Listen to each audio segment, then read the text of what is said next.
Hi everyone, thanks for joining us today. I'm Danny Marlowe, CEO and co-founder at APositive.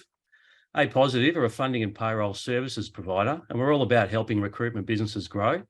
That's why we've set up this webinar today with our good friends at JobAdder, the leading providers of ATS and CRM recruitment software, to provide you with some helpful tips and tools to navigate your businesses through the challenges of 2023. Now, all of you will know all about Greg Savage, but for those very few that don't, he spent over 4 decades owning, managing and growing staffing businesses across the world. He sits on a number of boards and consults globally on how to run a successful recruitment agency. We're really excited to have Greg here today to share some of his insights and tactics to grow a recruitment business in 2023. If you have any questions during Greg's presentation, please use the Q&A function and we'll try to address them at the end. As I say, it's a jam-packed session, so we better get started. Over to you. Thanks, Greg. Thank you, Danny, and thanks to APositive for hosting this, and my friends at JobAdder, the ATS. Thank you both. So, guys, what's going to happen is I'm going to talk for the next, we've got an hour, maybe a little bit longer. So a lot to get through. So I'm going to go hammer and tongs.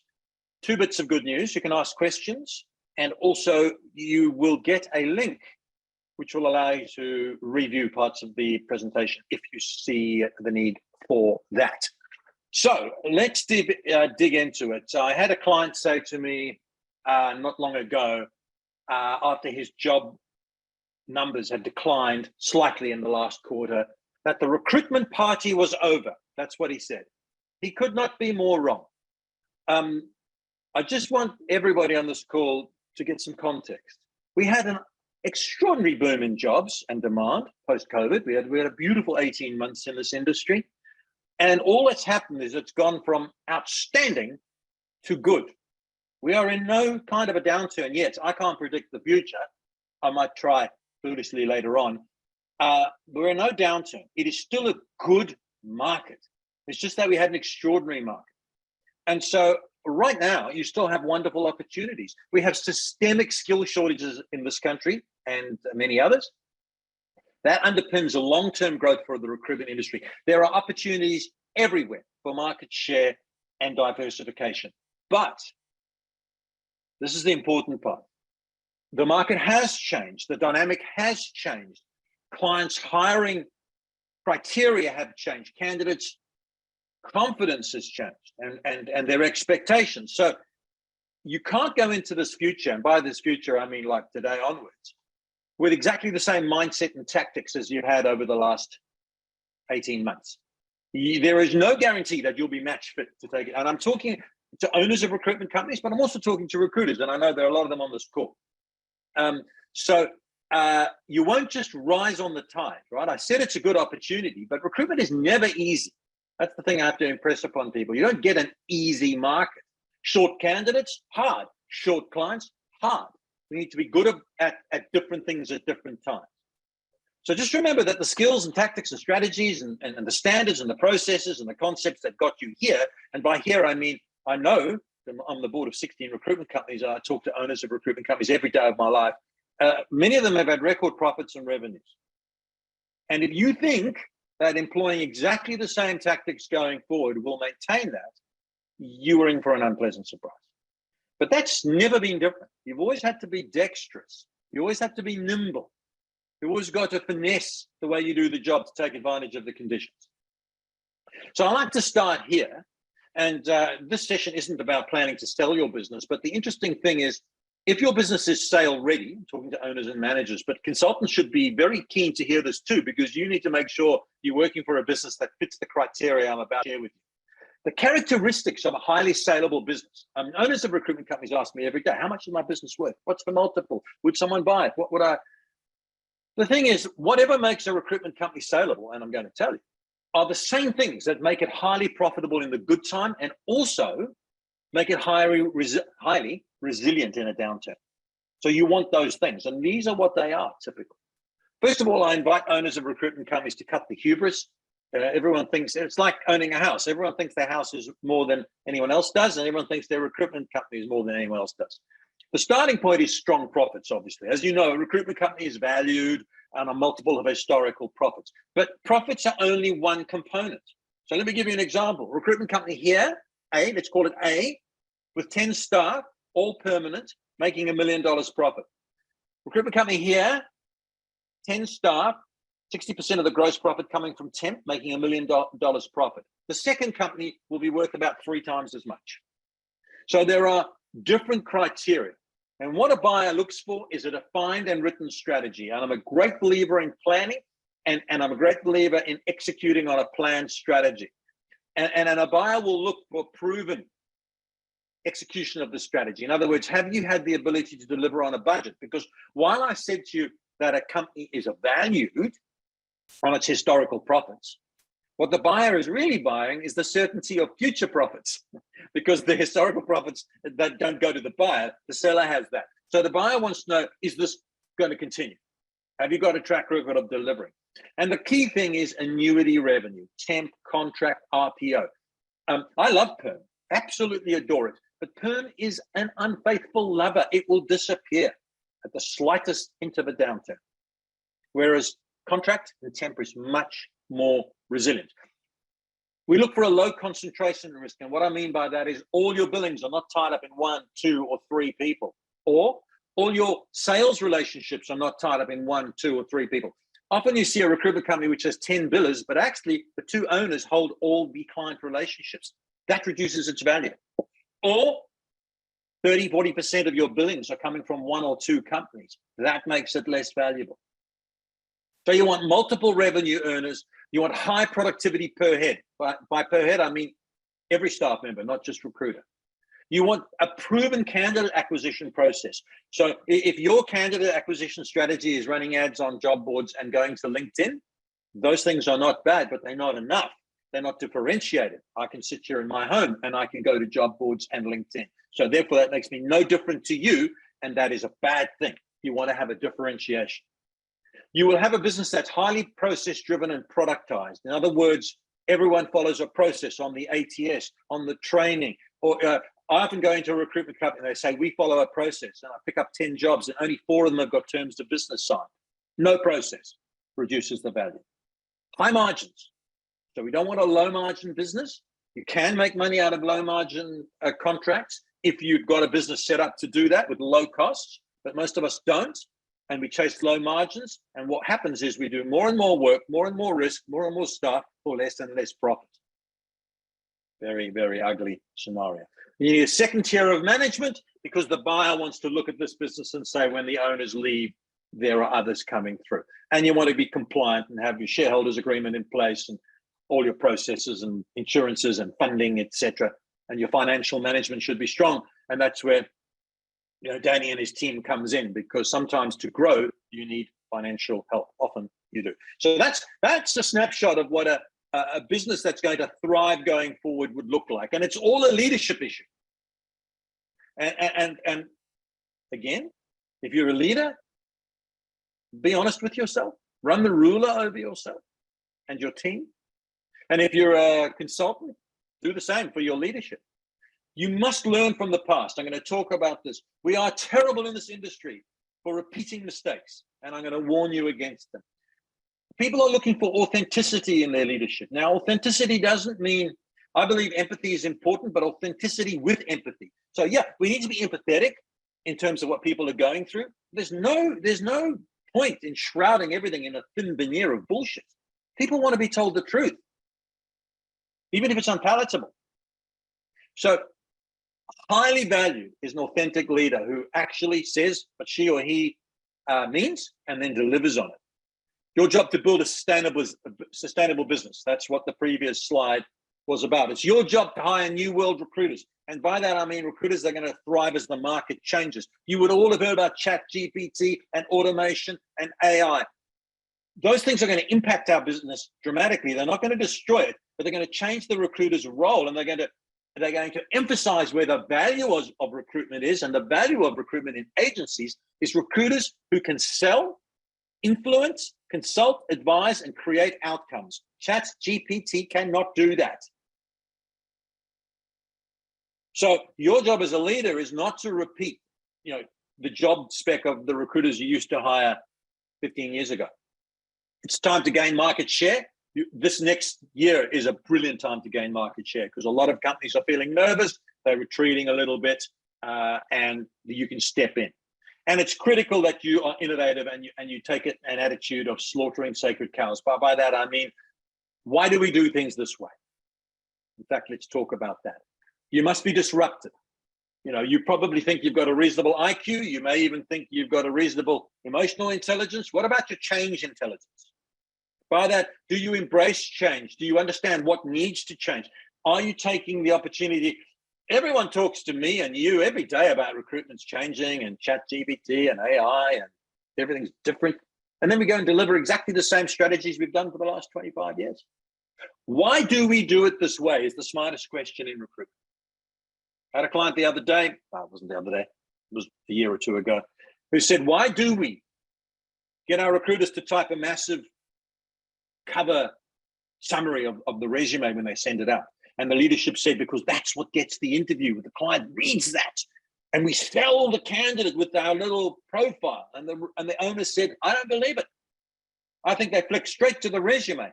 We should teach our people to sell on the phone the resume, and the candidate, I should say, sell the candidate on the phone. So he just banned unilaterally. I'm not saying that was a good leadership style, it was a good decision, but he just banned it unilaterally. No longer, he said, our consultants are spending 2 hours a day writing profiles. They're not skilled at that. Let's not do that. Let's tell the client that when we come with our shortlist, we will be either seeing him face to face or phoning her and going through the shortlist. And there was terrible woe and this is going to be a disaster. Well, their hit rate of resumes to interviews went through the roof, and so did their billings. Because he just asked the question, why? We don't need it. And remember that change can be incremental. You don't have to sort of invent some new technology and be all on the cutting edge. Just change the things that aren't working for things that work better. That's what we need in 2023 going forward. You may have heard of this phrase, a black swan event. A black swan event means something you could not predict. And I suppose there were perhaps scientists who could have predicted COVID, but for you and me walking the streets in 2019, we could not have predicted COVID. That was a black swan event. It would be ridiculous for me to have said to my clients, you should have been ready for an epidemic. That was silly of you. But a gray swan event is something that's unlikely, and you don't know when it's going to come, but you know it will come. And that's a recession. I don't know when it's going to come, but it absolutely will come. Because history tells us it comes inevitably in the economic cycle. So leaders and recruiters must, I like the phrase, stay paranoid. In other words, keep your eyes out. Don't be complacent. And there's a lot of people who are looking at their P&Ls, and there's a lot of recruiters who are looking and saying, I built whatever it is, 5, 6, 7, 800,000 last year. I am top of my game. And they may not say that, but it's built into their DNA now. And I promise you that a lot of them are what we call flat track bullies, which means they're very good in a certain environment, which is jobs flowing in the door and no need for business development. And they'll be completely caught out when this gray swan event comes. So it's important to simulate scenarios. And this is the one I tell all my clients in board meetings. What happens if your permanent, here's a gray swan event. What happens if your permanent gross profit drops by 60% in 1 month and your temp contract retracts by 30% and they don't change for 2 or 3 years? That is what has happened in the last 3 or 4 recessions I've been through. And do a P&L and see how it all looks. And I promise you, it'll look ugly. Of course it'll look ugly. Now, I'm not predicting that will happen tomorrow. I'm not saying pull your horns in and let people go, anything dramatic like that. I just told you the market's great. But we've got to be nimble and ready for change. So here are 10 leadership imperatives. And then I'm going to give you, I've said 10 consultant ones. I just added them up. There's 16 or 18. So you're getting a bonus. But here are the 10 business leadership imperatives. And this is a huge one. I said we are bad at remembering history in this industry. Get off the, I'm talking to owners of recruitment companies. Get off the ludicrous recruitment seesaw. We have a herd mentality. It's binary. It's all or nothing. And we see it in everything we do. In 2020, okay, COVID was an unusual event.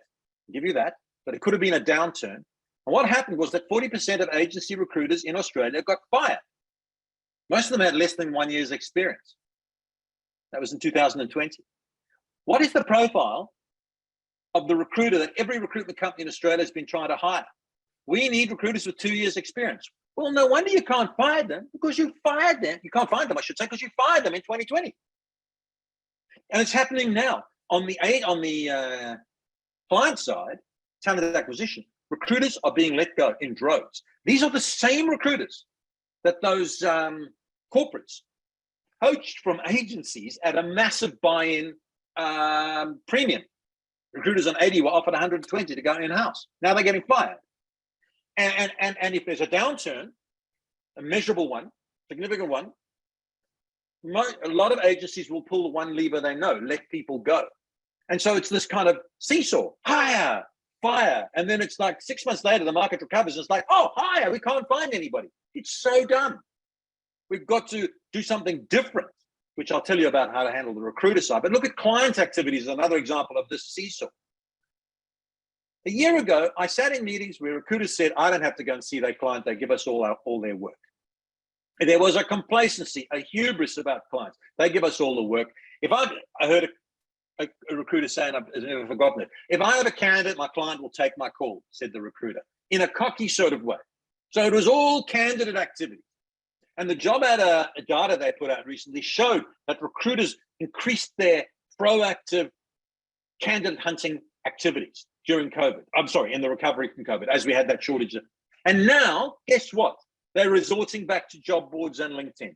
Classic seesaw. I don't need candidates so much, so I don't have to worry about that. Now it's all big client activity, right?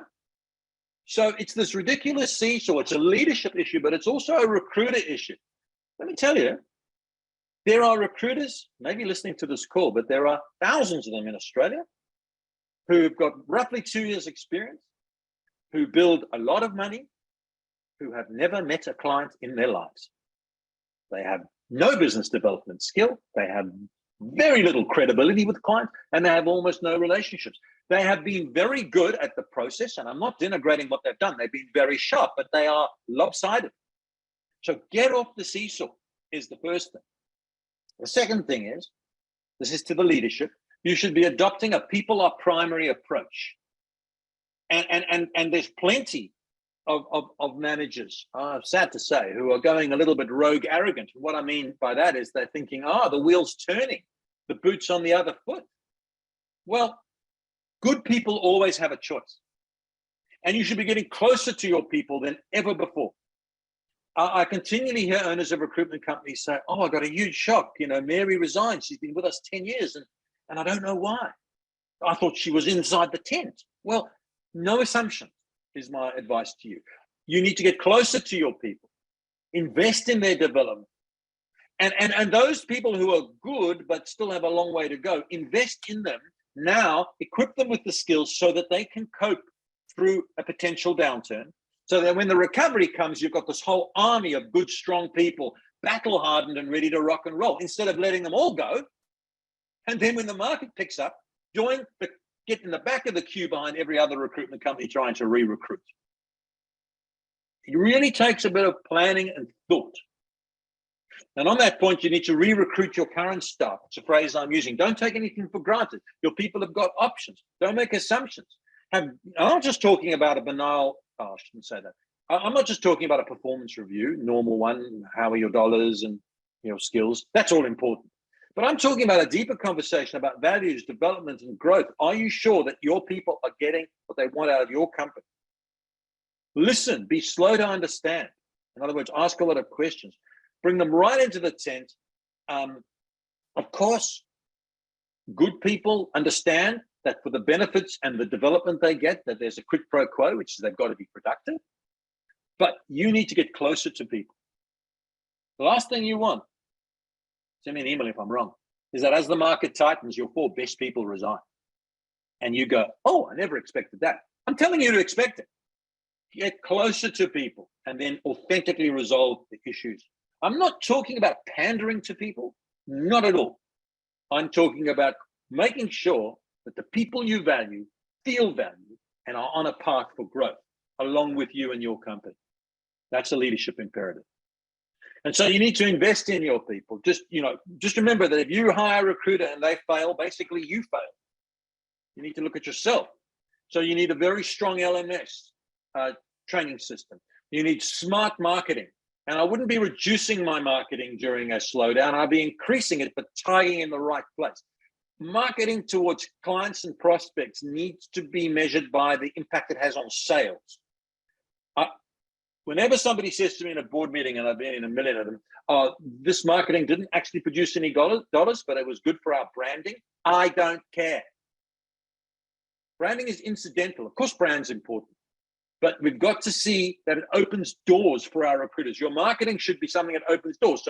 So I've got lots of clients, or several clients, who have magnificent sales tools, documents around salary surveys and processes to get their consultants opportunities to go and meet with clients. That's where marketing is good. So train and develop. You need a coaching ethos in your company. And don't make the mistake of spending all your effort on the newbies, and as somebody gets good and they're billing a reasonable amount, we then say they're done. They're not done. They're on a journey. They should be getting better. People, you know this, but in life, when you interview people and you ask them why they're looking to change companies, one of the most common answers is, I feel as though I've stagnated. I'm not growing anymore. Well, that's your start. So you've got to make sure they never feel like that. And if you thought you were going to get through this session without a commercial from me, you're in for a shock. This is my academy. You must know about it. It's about 60 hours of training. And you're going to get an email this afternoon offering you a discount to sign up. And even though my academy is good, I believe it's good, there are others. Video training is not enough, right? Coaching is the real. Training's good, coaching's better.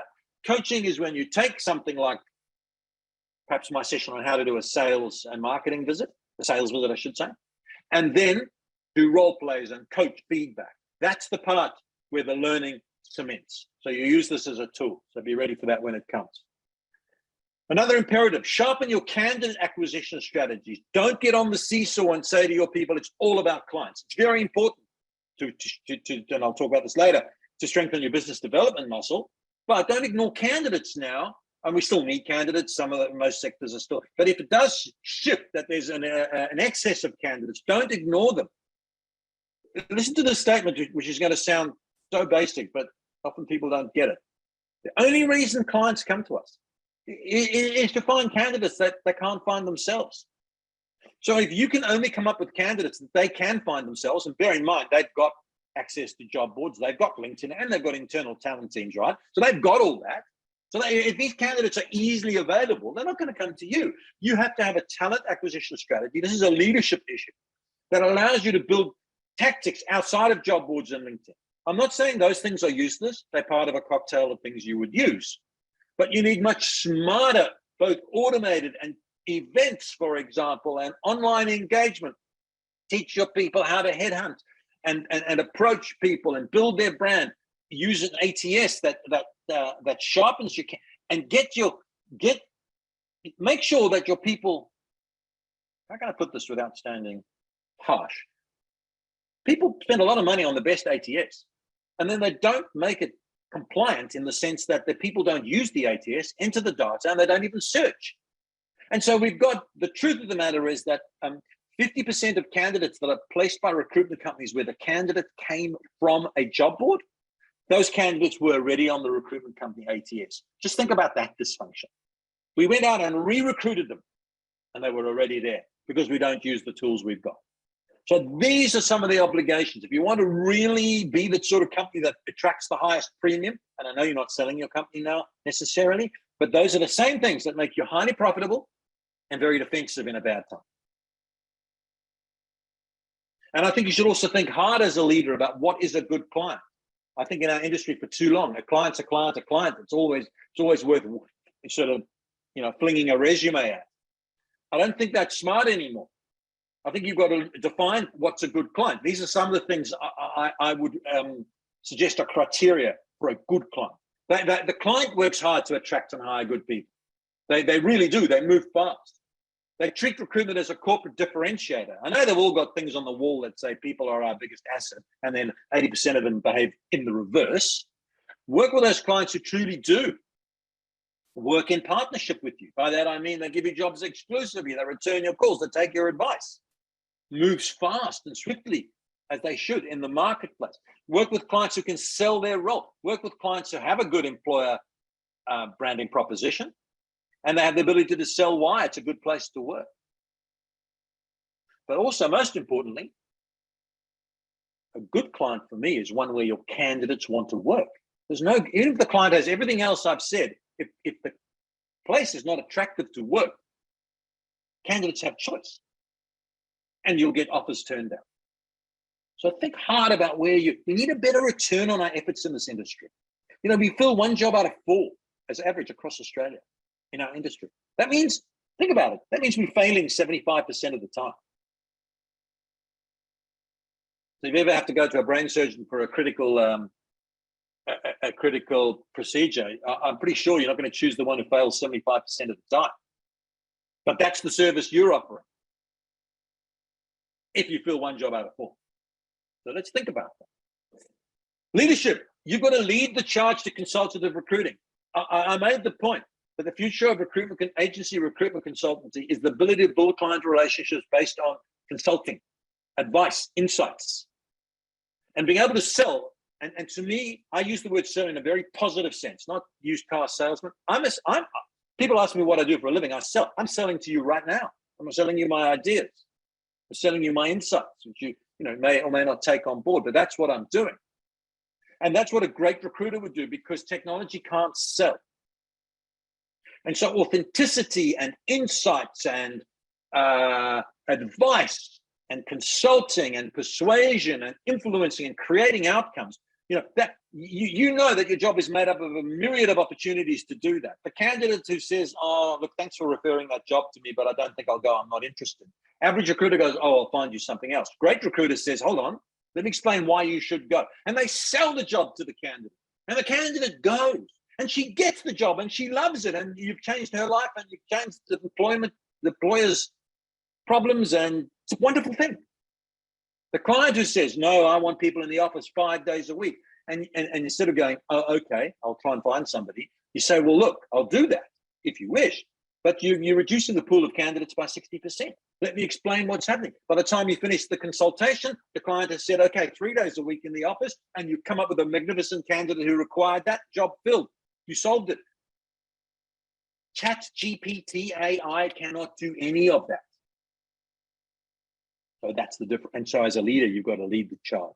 We need a client nurturing program, right? And by that, I mean, not just sales, but keeping in touch with clients so that our consultants are supported in their business development efforts, I should say.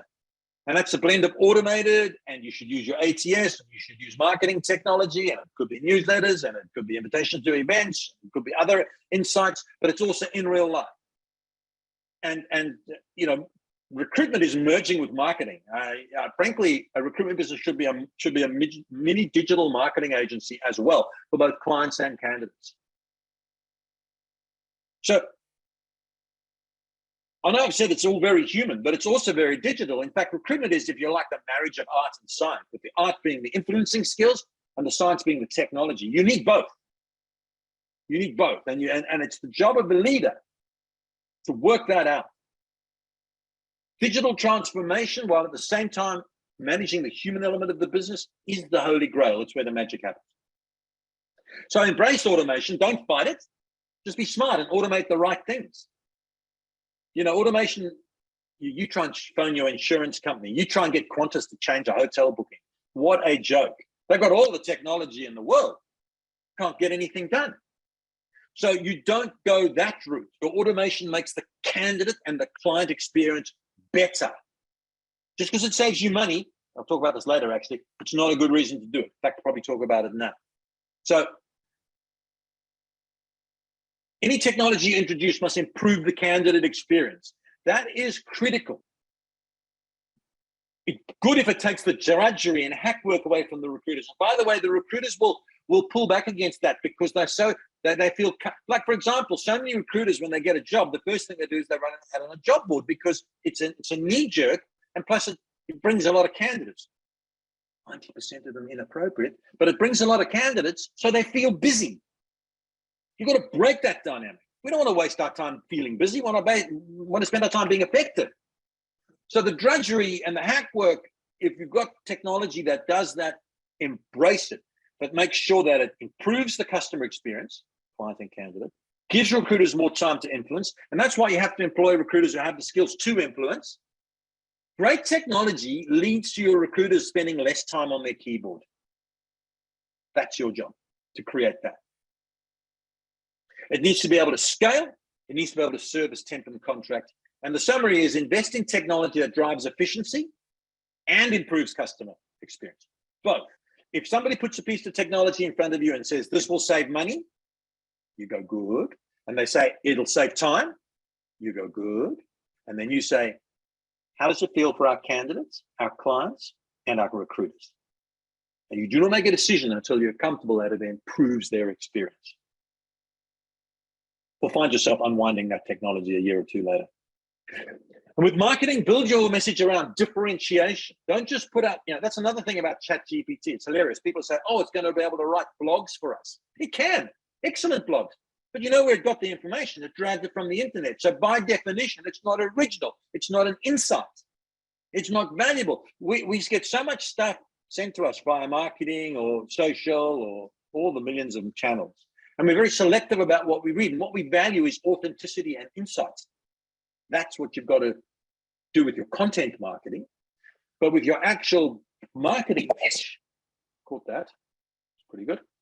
Reflexes intact. But with your marketing message, what differentiates you? What sets you apart? And if you don't know what that is, you should sit down with your team and literally list it. It doesn't have to be some piece of magic. It just might be a set of things. We're specialists. We've got a large database of engaged candidates. We've got 12 recruiters with over 5 years experience. They know what they talk about. Even those three things there put together separates you from not everybody, but a large percentage of your competitors. And anything you do in marketing must lead to sales opportunity. I'm only interested in marketing in as much as it leads to sales. Don't tell me this was great for our brand. Code, it didn't work. Okay. Let's look at our salaries. By the way, on the Savage Recruitment Academy, there's I think a 1-hour video where I talk about this.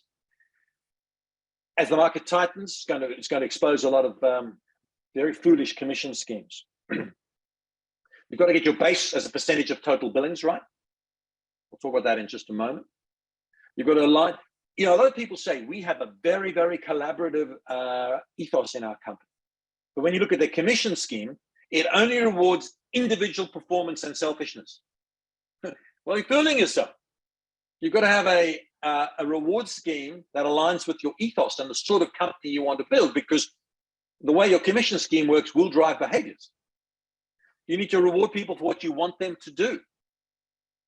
Years ago, 25% of the commission in the company I was running was linked to a customer satisfaction score.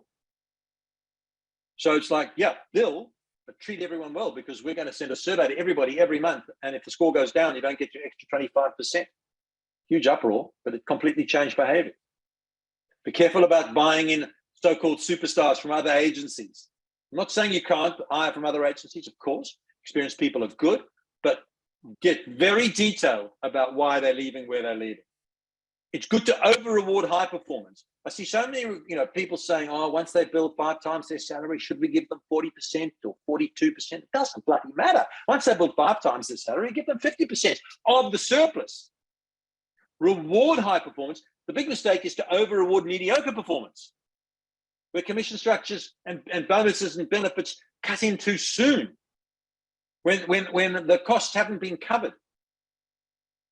Don't make it complicated. You don't want your recruiters to go, wow, that sounds good, but I don't understand it. It's got to be simple and easy for them to see, yeah, there's no trickery or smoke and mirrors here. Personally, and Danny will know this, I would be encouraging you to pay on collected fees, not on invoiced fees. Because you're going to find that people are going to be slow in paying. You might even get some bad debts and you paid commission out. Seen companies go bust because of that. Understand your cost of seat.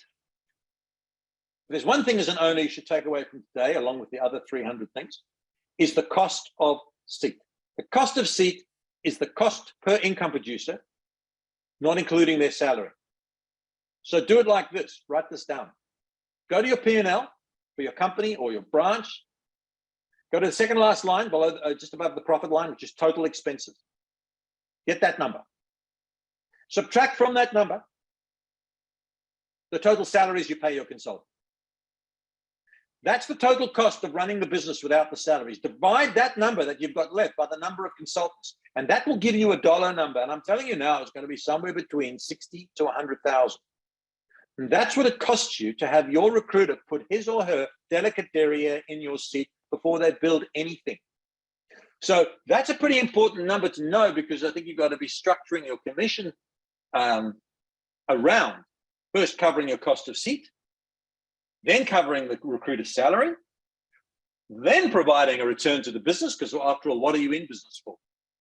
You need a return to the business, which allows you to grow and train and all the other things I've said, and then pay commission above that. Have a look at the video on the Savage thing if you want more details. Watch your margins. Be very careful about preferred supplier agreements. They can be very good, but often they are just a license to hunt along with a lot of other recruiters who are also paying low fees. Don't allow the shifting market. It is hard. You need to train your consultants on why it's harder to fill jobs as candidates become more plentiful, because it is. You would know, any recruiter on this call would be able to know and tell me that clients have got a little bit more selective. They've raised their criteria. They've slowed the hiring process. Clients are looking for perfection, and candidates are a little bit cautious.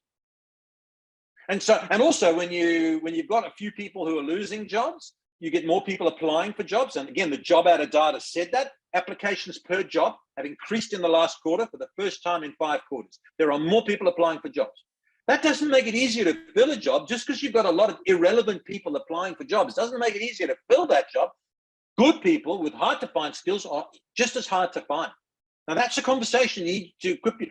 Again, that's a conversation that ChatGPT would not be able to have right now, because it's only evolving right now. And focus on your margins and focus on your cash. My favorite quote from a financial point of view is, revenue is vanity, profit is sanity, but even profit on a P&L is not real. It's only written on a piece of paper. Cash, once you've collected it, is the reality. So coach your recruiters on pushback on pricing, collect your debts on time, eliminate any big debt. I would be having sleepless nights if I had a massive overdraft right now. Debt is fine, as long as you can cover it. Debt is good to a degree. But debt that you can't recover from quickly, as your, imagine my Grace One event of your GP dropping 60%, and you've got this big debt. And look at your temp margins trending monthly. You should go to sleep at night as an owner thinking about that percentage, because if you've got 150 temps out and your margin drops from 20 to 18, that is thousands and thousands of dollars. Accumulate a bit of cash, get your war chest ready, talk to Danny and his colleagues about maybe some funding, because there is a time to grow market share, but I wouldn't be betting the farm on everything by getting into deep debt right now. Okay, we're on to the recruiter imperatives, and I'm behind time. But of course, anything that's an imperative for a recruiter in an agency is also an imperative for the leader. So let's get into those. And the first thing is this. Fuck me. That quiet quitting bullshit of last year that everyone talked about. Some of my clients even had professional speakers coming in to talk about quiet quitting. What a load of codswallop. There was no such thing. That phrase, quiet quitting, slimed out of the social media swamp, got picked up by the mainstream media, and then became a thing. You have always had, since the beginning of time, people who do extra work and people who do the bare minimum. That is not a new trend at all. But it seems to have given people some sort of belief that they have the right to do the bare minimum. Well, you have the right to do whatever you want. But just remember this. I have sat in, listen to me carefully, hundreds of meetings in my life. No exaggeration. Hundreds, where the topic was, who are we going to lay off? Because I've been running recruitment businesses since 1982. That's a lot of recessions all over the world. With COVID, I sat in on all my clients' meetings as they grappled with what to do. And I can tell you that the decision on who to lay off is largely driven on who makes an effort. And if we have a downturn, there will be meetings. And so taking the low road and doing the minimum you can is the dumbest fucking advice I have ever heard. I'm serious. I'm not saying you've got to work 15 hours a day. I'm not saying you pick up jobs that aren't yours. Just do your job well.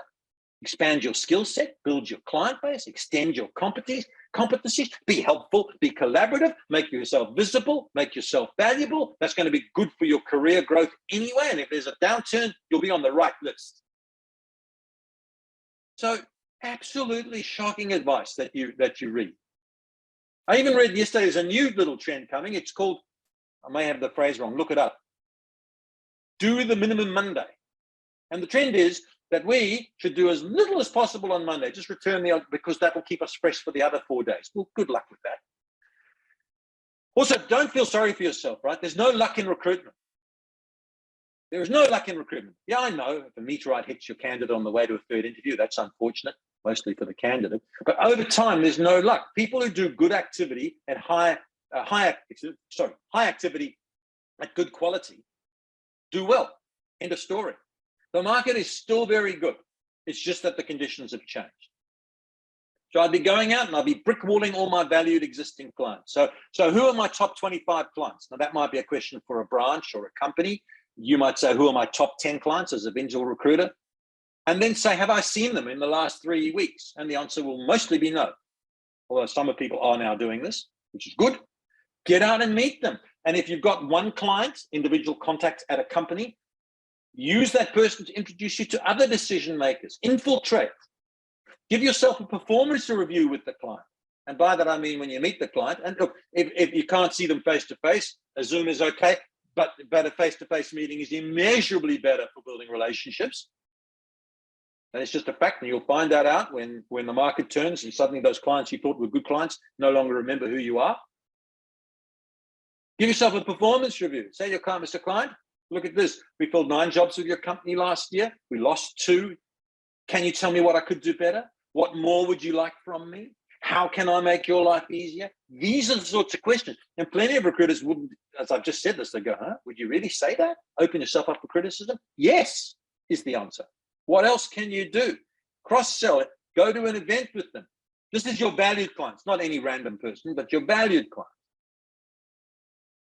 And reignite those dormant second-tier client relationships. That phrase, second tier or B-list client, is even used routinely in agencies. I hear it all the time. Oh, he's just a second-tier client. What's that, like a second-class citizen? What it means is we're going to put our energy into these top clients, and you're right to do that to a degree. But as the market turns, those so-called second-tier clients, you're going to need them. And now's the time to spark those relationships and freshen them up and get to know people. Because when the market does turn, if it does badly, every recruiter in your city will be calling that second-tier client, and you won't have any point of differentiation. So these are the imperatives. Hone and refresh your sales approach, assuming you have one. Can you articulate your differentiators? If I sat you down right now, I'm talking to every recruiter on this call and say, why are you and your company better? Have you got anything to say that isn't waffle? And by the way, your differentiators have to mean something to the customer. So simply saying, well, we've been in business 25 years is meaningless. We've been in business 25 years, which means we've got a database of 350,000 fund managers who we keep in touch with every week, and I can dip into. That's meaningful to a client. So sell your valuable, flex your BD muscle, get out there, engage. I'll talk about that later. But don't forget your candidates just because the market's turning. How about this? Run a list on your JobAdder ATS, if you've coded everything properly, and bring out every candidate that you did not place in 22 and 21 who you rated good.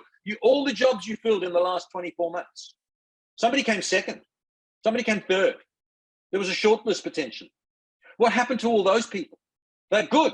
The client put them on a third or second interview. You rated them good. Where are they? Are you going to have to run an ad to try and find them again? Contact them now. What harm could come from it? First of all, you could pick up a candidate again. Secondly, there could be a client now. And thirdly, you're going to generate a lot of goodwill and improve your brand recognition as an individual. See, this is like the seesaw. I say this to owners of recruitment companies. I don't want my consultants doing that. We're short of jobs. But it's going to swing the other way.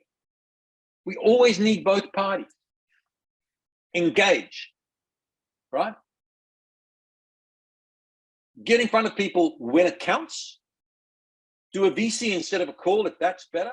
Do a call, which is almost better than an email. If you ever got a situation where you're trying to influence or create an outcome or sort out a problem, a call will win. But so many of us, and I'm not going to make this a generational thing because it's not only that, it's habit, gravitate back to an email and then don't get a reply and then send another email, or get an email and there's a misunderstanding. Pick up the phone, go and see the person, have a coffee, sort it out, engage. That's the differentiator between us and digital. Understand the moments of truth. Those are the influencing things. And the big ones I'd say is you need to qualify and prioritize your job orders better than ever before. You need to really understand what the client's parameters are. Must have a degree, must have 4 years experience, says the client. Well, by the time that meeting's over, and it should be a meeting, either physical or VC, you've questioned that, you've calibrated that, and it's not a degree anymore. Now it's 2 years experience, and because you have understood the real needs and understand the candidate's MTA. What does that stand for? Motivation to accept. Recruiters are so poor at this. We need to really dig in. What's the candidate's real motivation to accept a new job? I want flexibility, I want an increase in salary, and I want to work closer to home. Now, most recruiters cannot say that when I ask them, what are the 3 reasons your candidate will accept the job? So that means that's disastrous. But even if you can, you need to know, you need to rank them. Because if you don't, that candidate will take a job that isn't flexible because they actually were looking for money as the big motivator. So we've got to get much closer to both clients and candidates, dig deep, manage these moments of truth. And that's why we've got to fill a high percentage of the jobs we take, because we can't do this well with this quality if we're only filling 1 job out of 4, because we have to be superficial. And that just drives the cycle that many of us are stuck in. Can't see the heading on this. I think it probably says mingle, does it? Get out to industry events, go to recruiting events, go to your clients' industries events, join discussion groups, engage, mingle. If you're an owner, get your team together. If they don't get together very often, the power of that right now as the market's changing is extraordinary. Got to try and, oh, here we go, that's better. Customer nurturing campaign as a recruiter. Some questions to ask yourself. Have I spoken to every client I've made a placement with in the last 5 years? Bet you haven't.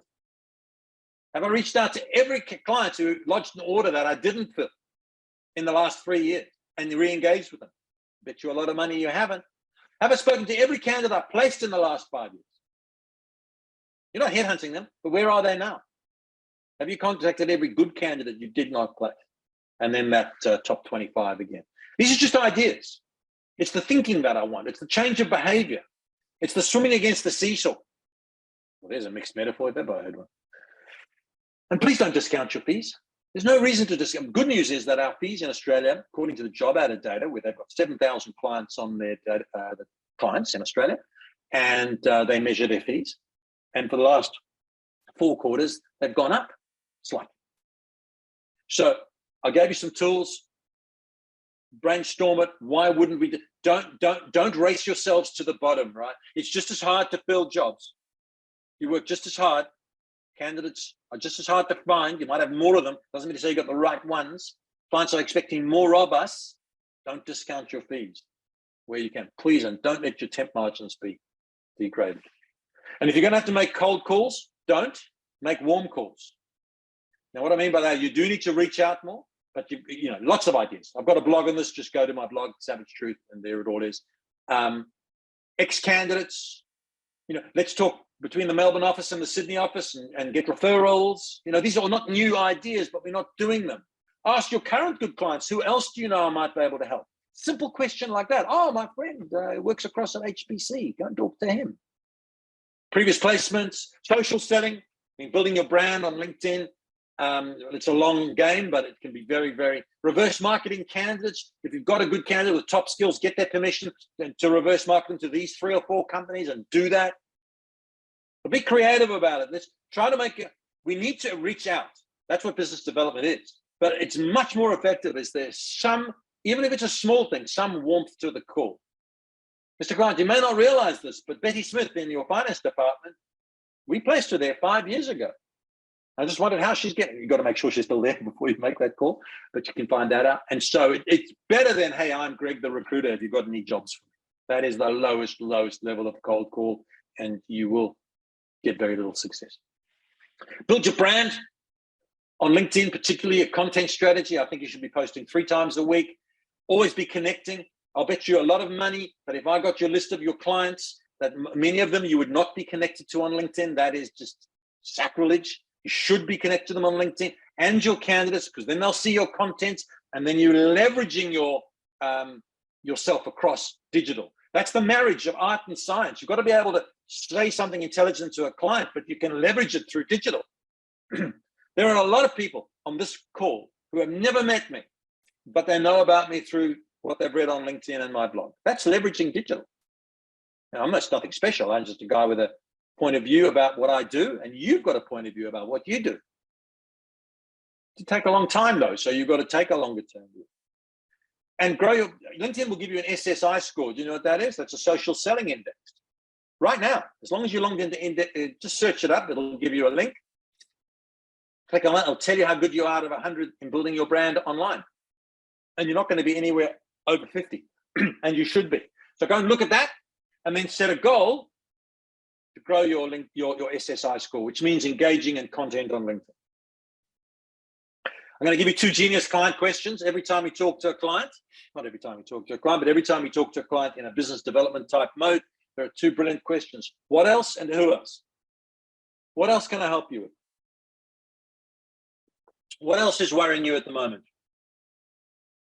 What else can I give you in terms of insights? Who else is recruiting in your business? Who else should I speak to? You can develop the theme, but these questions are absolutely pivotal to opening doors that might appear closed. Don't make assumptions. Would be my look. This is always a golden rule of recruitment. It should be built into your whole life. And you do make assumptions. You speak to a candidate at 6 o'clock on a Monday night, and she says, "Yes, I'll accept your job tomorrow morning if it's offered at 100,000." You sure? Yes, I'll accept it. If at 9 o'clock the next morning you think that's still the case, you're making an assumption, because so much could have changed. What could have changed? I'll give you 4 things. Another agency could have called her at 6:05 and pitched her a better job. Her boyfriend could have said, "Let's go and live in Peru." Her dad could have called up and said, "There's a recession coming, don't change jobs." Well, there's 3. You know there's another million. So what's changed since we last spoke is the smartest question in recruitment.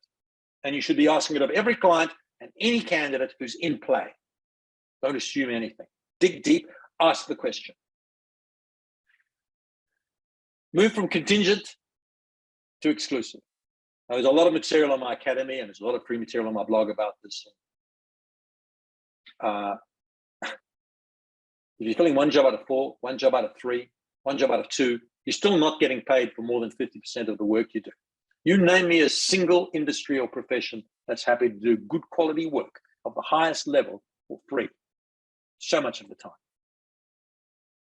Doesn't exist except us. So that's what leads to burnout in recruitment. What burnout really means is I can't stand this relentless failure. Never heard a recruiter say to me, "I had my best ever quarter. I built 300,000. I got a massive bonus check. I'm top of the leaderboard. I've got wine from all my happy candidates. My clients love me. And oh, by the way, I'm burnt out." Never heard that in 40 years. But I've heard plenty of times people say, "I just get no self-esteem from this. I'm continually chasing my tail." So we move to retained or exclusive, and your world will change. And finally, before we go to questions, if there are any, a lot of the things I've suggested today and a lot of the things that are difficult in recruitment require what I call 10 seconds of courage. That is not my phrase. It's actually an elite Australian athlete who coined this phrase and wrote a book about it. When I started in recruitment, I was 21 and I was selling executive search. And I was like 4 years out of boarding school in Africa, I kid you not. So all my clients were like, almost all were men. all were intimidating to me, all were twice my age. And I used to go and do client visits, and I used to be absolutely petrified. And I used to sit there and say to myself, be brave, Greg, just start. And once you're in there and it started, you'll be fine. I didn't use this phrase 10 seconds of courage because I hadn't heard about it. But now I've heard the phrase, if you've got something difficult to do, like you want to sell exclusivity to a client on the job, you want the client to give you, and you're a little bit nervous, do your preparation and then just say to yourself, 10 seconds, let me just start. Mr. Client, the best way to handle this is, and suddenly you're in it. And before you know it, you're through it. Do that rather than avoid. It's quite liberating, actually. Just 10 seconds of courage, and you can use it in other parts of your life as well. And if you've got a difficult conversation, do your preparation. I'm not saying wing it, but then start. And once you're in it, not so bad. I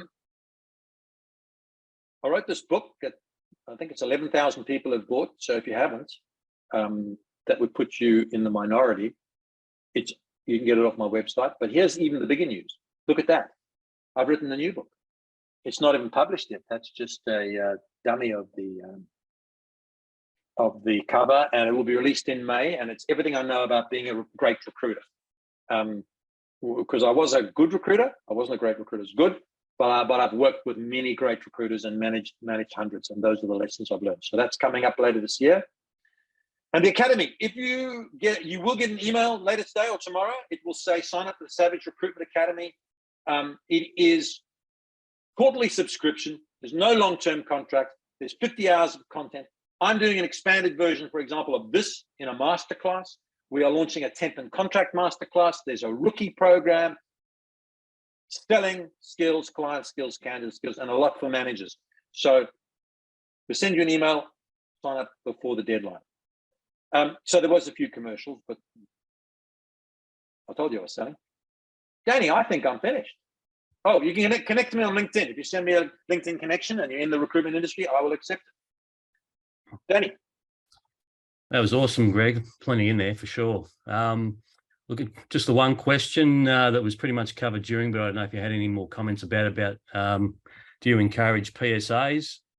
The question was considered answered, but unless you had any further. No, I'll expand on it. If you're considering a PSA, or as they call it in the UK, a PSL, can I remind you that the letter P stands for preferred? And so you've got to ask yourself, is it actually preferred? In other words, do I get exclusive jobs? Do I get a guaranteed number of jobs?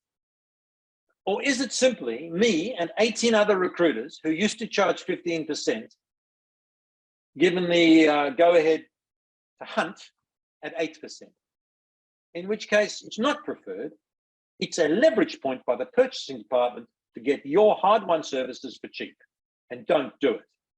And on the temp side, be really, really careful. As I said, I'm on the board of some companies, and there was a company I joined the board 6-7 years ago. I'm still on it. And in the very first meeting, I encouraged them to fire their biggest client, which was 40% of their GP. And they were in uproar. They did do it.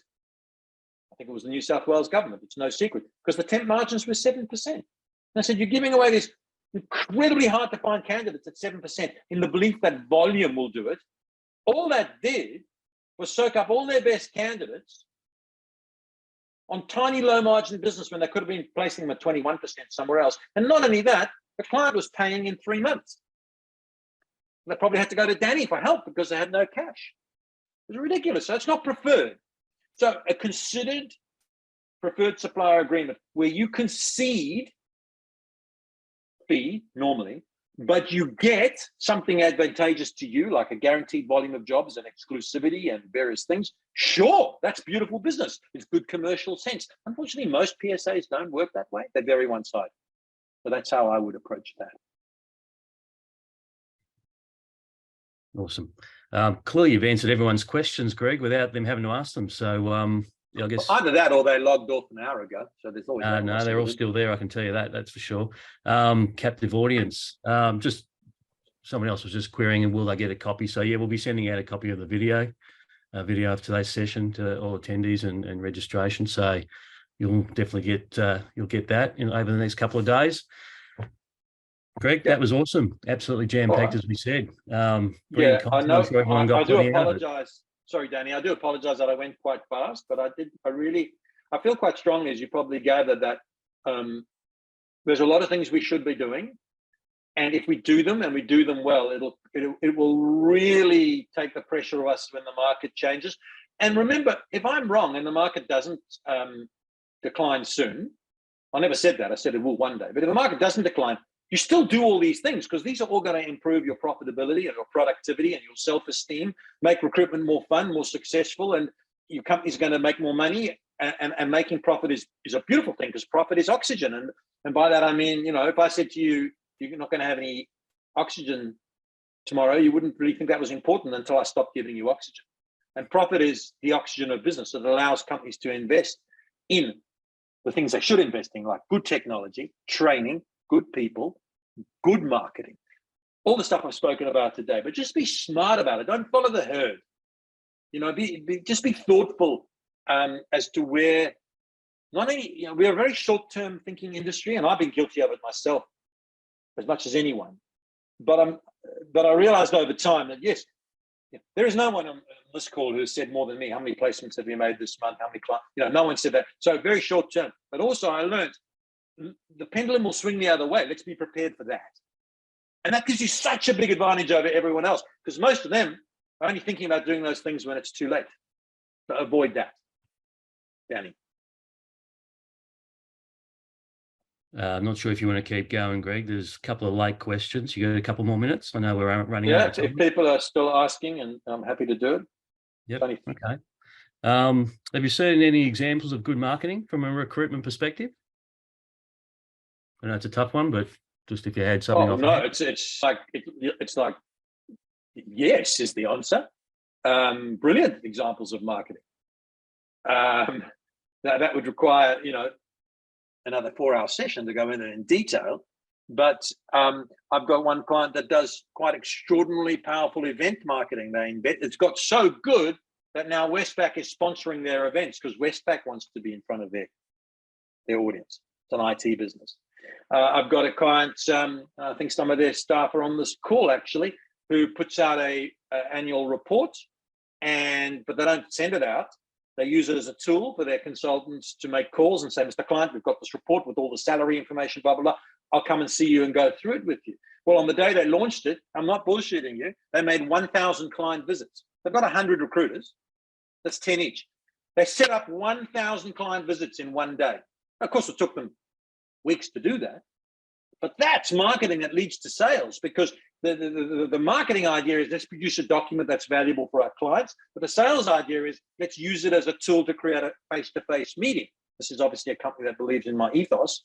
And let's give them a tool, and the recruiters could call up, and they got a high success rate. And that was in one day. And by the way, they also picked up 37 jobs that day. That's not what the goal was. So there's a pretty good idea. They've worked it and they've refined it, and the document itself is good. The content is excellent. So when the client sees the recruiter, there's no bait and switch or smoking. They got a brilliant thing. But of course, the meeting, which the consultant says will be 20 minutes, inevitably goes an hour. They talk, they come away with jobs, they build rapport. That is the smart way to do it. Just spamming. And that's why it makes me laugh when people say, I'm going to get ChatGPT to do my marketing. We're just going to be flooded with a whole lot of shit written by a machine. I've actually noticed don't get me wrong, there's a lot of good uses for that tool. Absolutely. But I've actually noticed that people, when I post on LinkedIn, Danny, people are writing their replies using ChatGPT, and I can see it in a second. It's all this filtered, basically repeats back to me what I've said. And do we want that, or do we want healthy, authentic debate on our business platform? So I think it's going to be a hard road, but the smart people will use it in the ways that it can be best used, but they will not lose sight of how much value people put on authenticity, insights, and real contacts in business. You know, I've told you the story before, but I walk down the street sometimes and somebody stops me and says, "Hey, I like your blog." I puff up my chest. I go, "Oh, good." They go, "I don't agree with anything you say, but I know it's your opinion and I value that." I swear to God, people say that to me. Sometimes they say they do agree, but often so what I learned is it's the value of that people see in that is a informed and considered opinion by somebody who knows a little bit, rather than people just putting out blanket spam. Got off topic a bit, but I gave the good marketing examples too. Yeah, no, perfect. Look, it's probably not a quick one, and but as far as any tips as helping to stop the percentage race to the bottom, as this person's put the question. Yeah, I do. First of all, well, that's another masterclass. All of this is on the Savage Recruitment Academy. One more ad. There's a whole masterclass on this exact topic. But a few things. First of all, when a client starts to talk about your percentage, you must get the conversation off percentage and off dollars and onto value. Because think about this. I'm going to make it up. You charging 15 and the client says, "I've got this other recruiter over here who's going to charge 12. 15 is more than 12. There is nothing you can say that's going to make the client feel better if you stick to the percentage. All you can say is 14 and he says, "But 12's less." Then you say 30. He says 12's less. You say 12. That is not where we're going. You need to say, "Well, Mr. Client, if you're being offered 12 by somebody else, can I assume then that you're getting great service and great candidates from that company?" And you know what the answer is. They're not. Otherwise, why are they talking to you? And then move it on to, "Mr. Client, let me explain why my fee is 15%, and go back and sell your differentiators." And that's why you've got to be able to articulate them. And you've got to believe them. And if you work for a recruitment company and you are a recruiter that doesn't have any differentiators, then you have no leverage. People often ask me, like, how can I? Well, if you've got nothing of value, you will have to charge less. But if you have got something of value, well, hold on, Mr. Client, I've got 5 years experience in the insurance industry. I've got a network of engaged candidates. We offer this, we offer that. And that's why, now, if you can get all that, Mr. Client, at 12%, then I'd probably encourage you to do that. So many recruiters are terrified by the C word. The C word, Danny, is competitors. If the client says your competitor charges less, you should rejoice at that. And this is the line. So, Mr. Client, you found a competitor who will charge you 12. Give me 10 minutes, I'll find you someone else who will charge you 10. Give me an hour, I'll find you someone charging you 8. Stating a fee, Mr. Client, isn't the differentiator. It's the ability to deliver. And here's my track record. I've been doing this for 5 years. I've placed 15 people like this in the last 12 months. I have the networks. You obviously don't say it in the way I am. I'm just getting passionate about it. But have that conversation. Get the conversation off fees and onto value. But you've got to have value. And if the client, if it's an area of very tight candidate shortages, build that into your conversation. Build in how you're going to have to wait. Clients often think that what we do is dip a hand into a file full of brilliant candidates or run an ad on Seek and get 12 good candidates. You've got to explain those people are not just actively hanging around waiting for our call. We've got to go and find them, and there's a price for that. So you've got to believe it. You've got to have the differentiators, and you've also got to be prepared to walk away from bottom feeding clients. If really the dollar is the only criteria for selecting a recruitment agent, you probably don't want to work for them. Now, I know you've got to be pragmatic. And even though I say that, when I've been in recessions, I've taken any job I could get. A hungry man will eat whatever he can. I get that. But I don't think we're there yet. So spend your effort and your energies with those clients who partner with you, pay you fairly. Yeah, brilliant advice. Well, we've gone well past time, Greg, so we might finish up there if you like. Thank you so much for being so generous with your time and output. I'm sure everyone's really enjoyed it. And again, we'll send out a copy and appreciate it. Thanks everybody for attending from APositive and JobAdder. Thanks everybody, and thanks to JobAdder and APositive.